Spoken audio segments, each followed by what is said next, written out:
ஆண்டிப்பட்டியில் திமுக சார்பில் நடைபெற்ற மாவட்ட அளவிலான கிரிக்கெட் போட்டியில் 32 அணிகள் நாக் அவுட் சுற்று அடிப்படையில் பங்கேற்றன.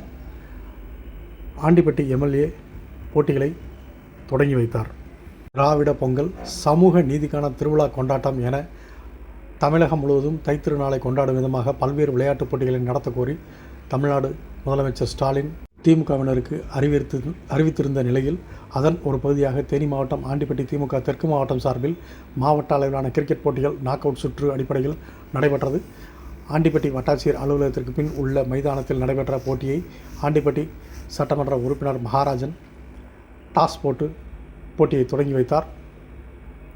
அதனைத் தொடர்ந்து விளையாட்டு வீரர்களுடன் மைதானத்தில் பேட்டிங் செய்து விளையாடி மகிழ்ந்தார்.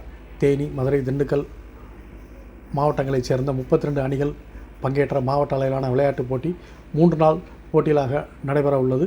இந்த போட்டியில் வெற்றி பெற்று முதல் 3 இடங்களை பிடிக்கும் அணிகளுக்கு கோப்பையும் ரொக்கப்பணமும் பரிசாக வழங்கப்பட உள்ளது. போட்டி ஏற்பாடுகள் அனைத்தும் ஆண்டிப்பட்டி திமுக விளையாட்டு மேம்பாட்டு அணி, ஆண்டிப்பட்டி மேற்கு ஒன்றிய அமைப்பாளர் மலைச்சாமி உள்ளிட்ட திமுகவினர் சிறப்பாக செய்திருந்தனர்.